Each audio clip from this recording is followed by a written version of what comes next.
Now, Jason Spero, who's the global head of performance media at Google and previously the head of global mobile sales and strategy, means business when he says consumers have adopted mobile faster than businesses can keep up.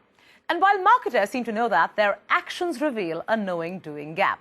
Spero, who has more than 8 years of experience in the mobile space in product marketing and general management, spoke to me about mobile as a medium and how a mobile-first strategy is no more an option but a necessity in today's complex landscape. Listen in. Thank you so much for joining us, Jason. Truly a pleasure having you on ET Now. I appreciate it. Thanks for having me. I really want to start this interview by first asking you, how are marketers today looking at mobile? For the longest time, we've heard people, across the world talking about the increasing importance of mobile, given the fact that, we use it 24/7, it's our extended arm, and so on and so forth. But have marketers bought into the bait? The data is undeniable at this point. There was a while where people were saying, yeah, well, mobile is just for entertainment, or it's just for texting, or it's just for these kinds of things. But on pretty much every metric that we track, mobile is now having an impact. It's having an impact on video viewing. As video is shifting, it's a place to engage. It's having an impact on purchases. It's very clear that there's a lot of commercial value being created in mobile. And so I think we're past the moment of yes, no, should we invest here? And I think we're into the period of how can we make best use of this medium. Okay, fair enough.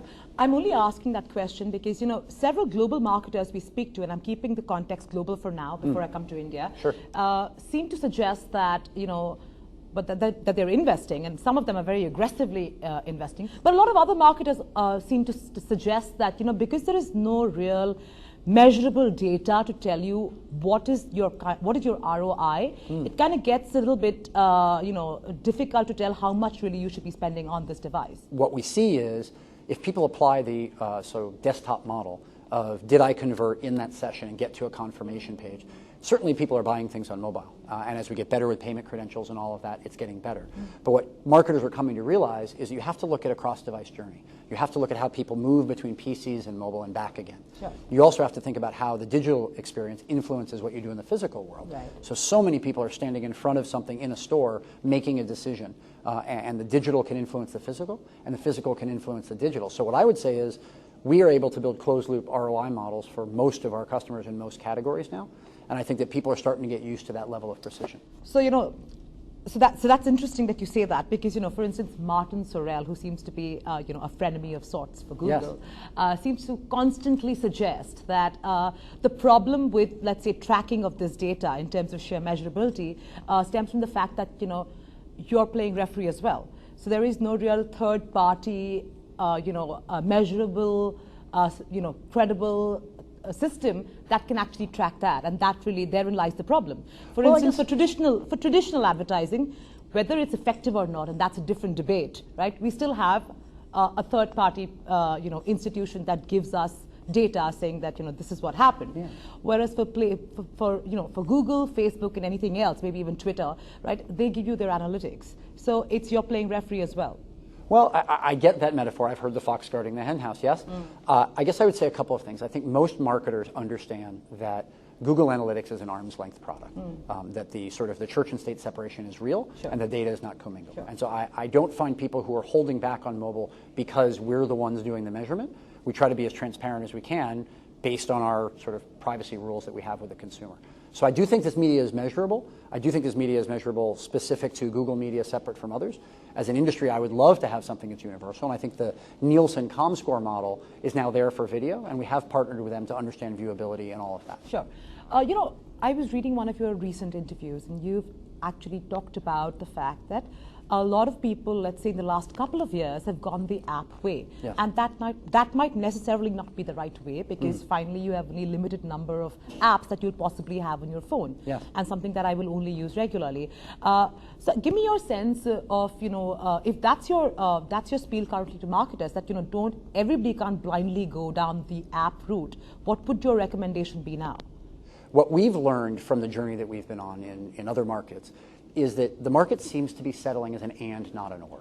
The market seems to be settling that apps are for your best customers, right? And that may, if you're doing a really, really good job, be 7, 8, 9% of your customer base if you're Starbucks or you're Geico or you're one of these, you're doing a great job if you get high single digits % of your loyal audience on your app. Okay. The other 90-something% is going to engage you on the mobile web. Okay. And the mobile web is getting better every day.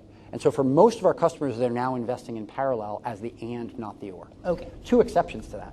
There are any number of companies that we all know that are born in mobile and born as apps. Sure. And I would identify the Ubers and Grubhubs and Instacarts of the world in the US, where these businesses have been very, very successful only as apps and only in mobile. Sure. Which brings me to India, and I think the phenomenon, both because of some of the network challenges with bandwidth and 2G and 3G networks and all of this, we see any number of businesses having a lot of success as being very, very app focused.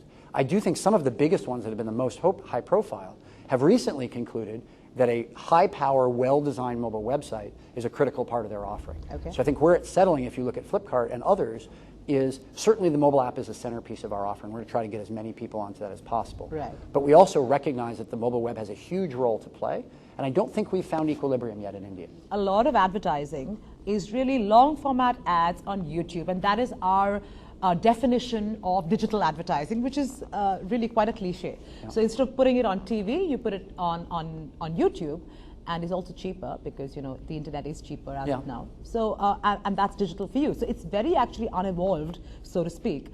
What would you say to to marketers and agents and creative guys? Well, I guess I would say a natural first step in any new medium is to take your stuff from the old medium and port it across. That's a function of how the creative works. You're defraying your costs across more medium. I think the next natural step, if I were sitting with that creative agency, would be to talk to them about building specifically for the medium. And so I think built for digital, built for mobile experiences are an inevitability. And I think we're already having enough examples that we can bring to the Indian market that show this done really well. Okay. And so I would invest in those that are leaning in to get past step one, which is port my content, and get into something that's built for the environment. How would you compare mobile search ads versus, let's say, desktop search? Mobile has surpassed desktop in terms of number of queries. And I think inherent in your question is how valuable is a mobile click? And what I would say is I have zero doubt in my mind that the value of a mobile click will be greater than the value of a desktop click in the near future. Tell me something with mobile, right? Isn't it going forward going to become more and more difficult for, let's say, a player as gigantic as Google to keep people onto Google because they'll be out of Google because they'll be on different apps or they're on other rival platforms. And you guys have delinked each other. There's a heavy divorce that's happened between, let's say, Facebook and Google. So, given the fact that all of you all are so native to your own platform, and the fact that you have so many apps coming over, how are you going to ensure that majority of the people who you've cultivated, who've born and brought up and bred on Google, remain there, and there's not so much of diversion of traffic? I'll give you a simple answer and I'll give you a complex answer. The simple answer is if we're delivering a great user experience, people are still going to come back. We don't get caught up as much in how much time people are spending, because if we solve that problem for them in search and get them on their way, then we've done our job. Okay. The slightly more complex answer in all of that, I think, is that Google has to, just like every brand in the Indian market and every brand around the world, has to continue to evolve our products for the mobile market. And that's where you see things like Google Now and Google Now on Tap and an evolution of our analytics products. So we're building for the mobile customer, but like everyone else, we're learning the customer behavior as we go. I think so far we've done a pretty good job, and I'm very proud of what we've done. Fair enough. On that note, thank you so much, Jason, for your time. Truly a pleasure speaking with you. Thank you for having me.